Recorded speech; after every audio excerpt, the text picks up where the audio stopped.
Welcome to the Stephen Mansfield Podcast.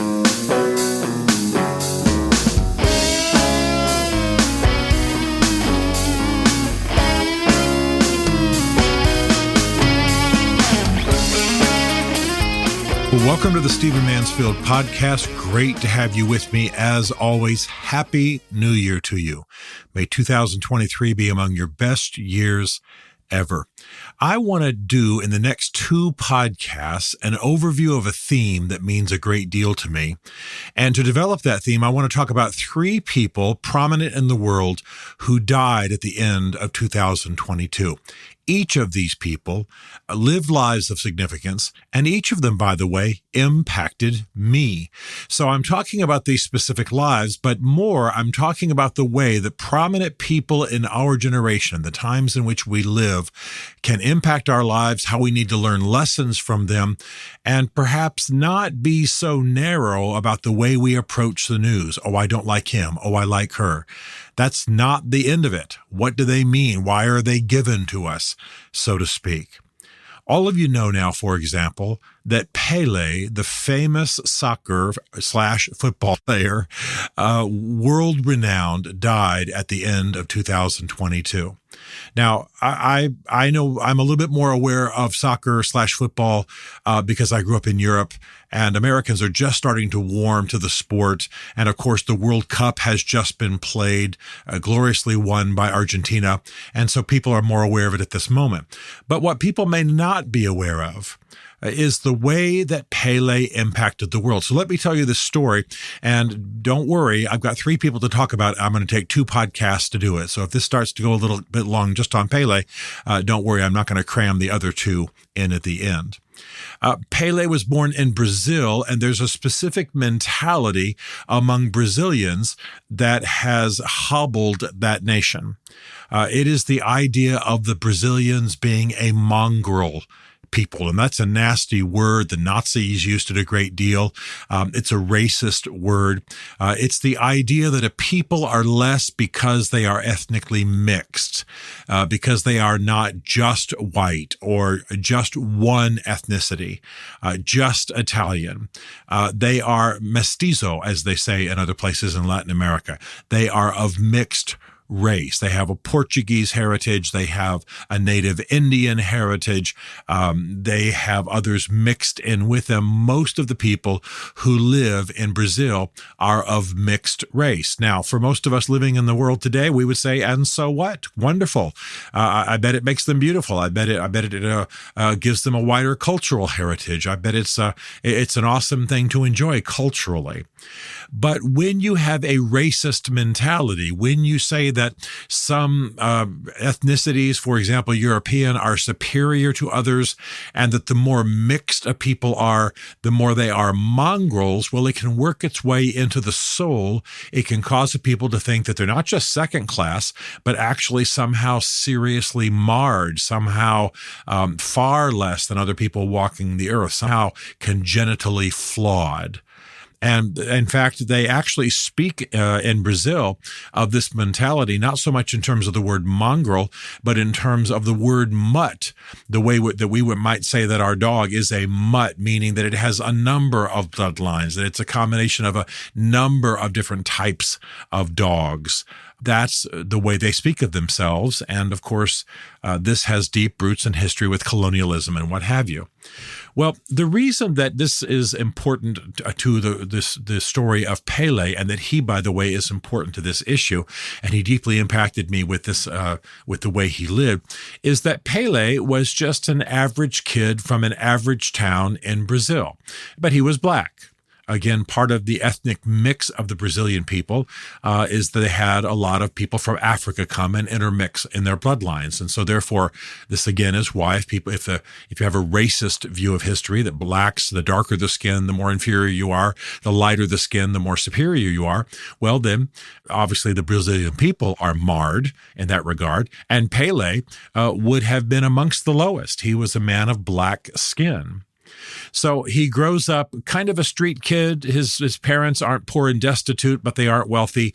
He plays a lot of, I'm going to call it football because that's what his culture would have called it, a lot of football on the streets of his hometown. and he shows remarkable ability. Well, you probably know the story, and my main point here is not sports. My main point here is what happened to a people culturally. But Pelé becomes a stunning star of football. He wins his first World Cup when he's in his teens. He's world renowned. Ultimately, he would be on 3 World Cup winning teams. He pioneered entirely new approaches to the sport. Many of you will know the phrase, the bicycle kick, where he literally jumped up and kicked the ball backwards over his head, thus doing a backwards bicycle kick like you might do in a swimming pool, but he would do it in midair. It was absolutely stunning. He was one of the most famous athletes in the world. The Olympic Committee named him Athlete of the Century. It was just stunning. One of the most respected athletes ever. And yet he was of black skin. Well, what happened was that he changed the perspective the Brazilian people, particularly those of darker skin, had on themselves. He challenged this mongrel mutt mentality among the Brazilian people. I mean, you have to really understand how bad this was. Let me give you an example. In 1950, the Brazilian football team lost to Uruguay. And it was so stunning to the Brazilians, Uruguay being a smaller country, less important. It was so stunning, this 1950 match that the Brazilians lost, that the stadium of 200,000 people just sat in silence in Brazil. They couldn't believe it. They couldn't believe they had lost to Uruguay. And again, their minds immediately went to this idea that they somehow were tainted, that they were less because they had black blood, because they had Indian blood, because they were mestizo, they were of mixed blood and heritage. It was so bad that the day after the match, Brazilians, many of them, committed suicide. There are actually suicides on record from that match in 1950 because people were absolutely stunned. Not that surprised in one sense that they might fail at something, but stunned that a country like Uruguay would defeat them. This was the mentality. This is the way people thought. And then comes Pelé. And Pelé did 3 things that I want to commend to you. I think it's a life lesson for us from the life of Pelé. And by the way, again, I want to say, this is how I approach prominent people in the news. I don't just watch the news and go, oh, I hate her, or I don't like him, or she's a liberal, or he's a conservative, or, just sit there and bitch the whole time while the news is on. I try to learn what I can learn from these people who are prominent on the national and world scene. What can I learn from them? What can I gain from them, even if I disagree with them, even if I'm not of their religion or of their tribe or of their class or of their nation? What can I learn? I mean, I'm not stupid. I obviously understand how to make value judgments about news and about politics and about religion and things of that nature. It's a lot of what I do in my professional life. But I want to be better for everybody I encounter, even people I deeply maybe dislike, and maybe people that I don't have much respect for. I can draw those value judgments, but then what can I learn from their life? What's good about them? What if I was having a couple of hours with them, would I go away with that makes me better? And Pelé did 3 things that I knew about before most Americans did, just because I had grown up in Europe and thus in a football culture. All of my German friends in high school were crazed about football and Pelé and the World Cup and all of that kind of thing. I mean, again, Americans have only recently come to the World Cup, but this, of course, has been going on for a long time in other cultures. So Pelé did 3 things. He loved his people. Pelé loved his people. He loved his culture. He loved Brazil. Brazil was home.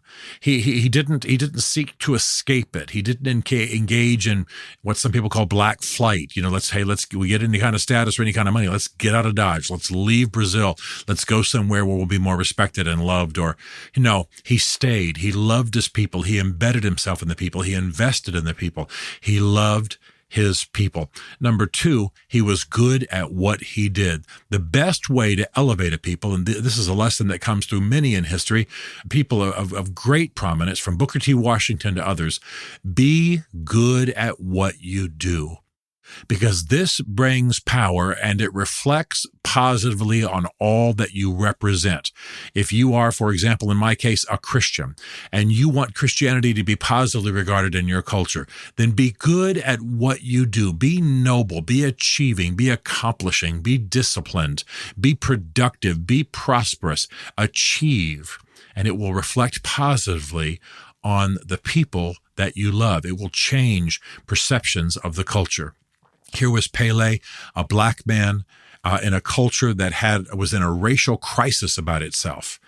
And yet he changed the way Brazil was seen. He changed the way blacks were seen in Brazil. In fact, the way blacks were seen the world over. And then finally, give glory to God. Pelé was one who always said, my skill is God-given, the victories are God-given. I'm amongst a people where God has placed me. He understood his life in terms of God, in terms of how God was working. He didn't become an arrogant, hoe-addicted kind of athlete of the kind we're familiar with now. I'm not saying he was perfect in every way. He had his problems. He had his challenges. He went through his divorces. He had his flaws. But he was a man who understood that his talent, it was God-given. He was placed among a people at the hand of God, and he had a mission to fulfill by the design of God. So love your people, be good at what you do, give glory to God, and recognize his work. This is what Pelé did. And as a result, he changed Brazil. He changed the nation. He caused people to think of themselves differently. They were lost in an old racist mentality, one, by the way, that I've written of much in the same way about Lincoln. Abraham Lincoln had some of the same thinking about some aspects of his life, and certainly about slavery, black slavery. And it was hampering. It was debilitating. Brazil was debilitated in the same way. But Pelé loved his people, was good at what he did, and gave glory to God. And he leaves a changed nation. And I got to tell you that it impacted me too, because I was paying attention to him early. I was aware of his example. I was aware of his cultural influence. This is the kind of thing my parents would talk about at the dinner table. They were both intellectuals. And as a result, I saw that someone who doesn't even necessarily work at the national level in politics, the president, what have you, who isn't necessarily a teacher or a university professor or what have you, that they can have an impact on their culture amongst their people by being good in any field at what they do. Devote yourself to what you do. So, number one, this is a lesson from someone who passed from this life in 2022. It's not just that Pelé was a great football player. It is that he changed a nation's thinking about itself.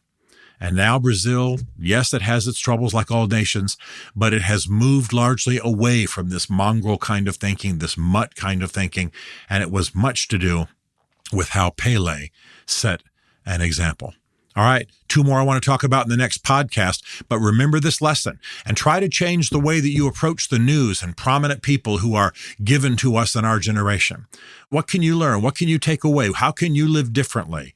Yes, you want to deal with them in business and politics and be aware of the realities, the earthy, natural realities, but it's also valuable to learn the lessons they have to teach us. And in Pelé's case, it's love your people, be good at what you do, and give glory to God.